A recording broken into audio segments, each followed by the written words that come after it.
North Carolina's death row is inside Central Prison on Western Boulevard in Raleigh. It's home to 149 residents, men who are all convicted killers, sentenced to death for premeditated murder. They range in age from 25 to 74. They live behind glass in what's called a cell pod, 24 cells in each pod, watched over by a correctional officer in a control room. The cells are sterile, 15-foot by 7-foot rooms with a stainless steel toilet, sink, chair, and a mattress on a metal slab. I'm really surprised about the feel here on death row. It's not at all like what you see in the movies. It's bright, it's clean, it's orderly, and it's remarkably quiet. The inmates follow a strict daily schedule. They're told when to eat, when to sleep, when to take their medication. They pass much of their time outside their cells, watching TV and playing chess and checkers.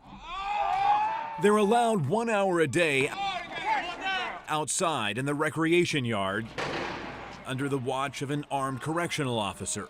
The prison system doesn't want us showing you the inmates' faces, telling you their names, or talking about their crime. They say they're concerned about the victims' families and the inmates themselves.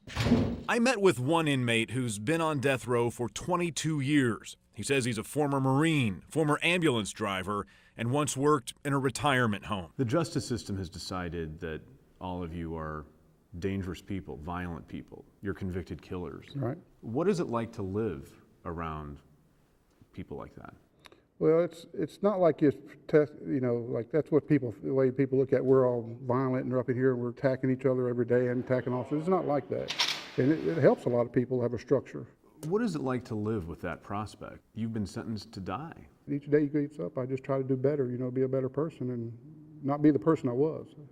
And I think a lot of the guys here are like that.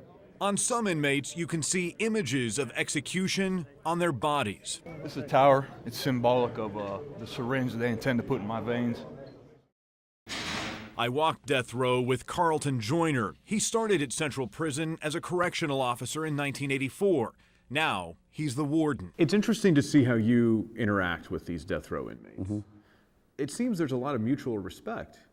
You respect these men. I think you get a whole lot better behavior out of the individuals and a better response from the individuals if you treat them as humans as you would anybody else.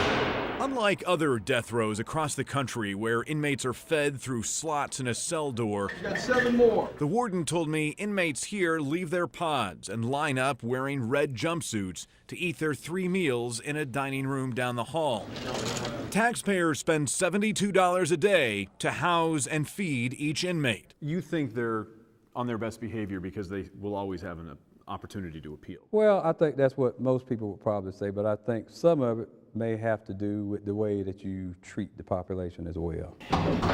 The place where the ultimate part of death row gets carried out is in another part of the prison, away from the eyes but not the minds of these inmates.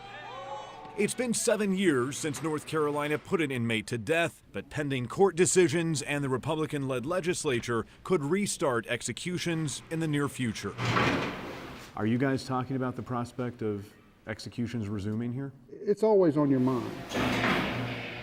We have to take it one step at a time. We have to what they say and what really happens and stuff. It's the only way we can deal with it is wait and see. It's like a waiting game for us.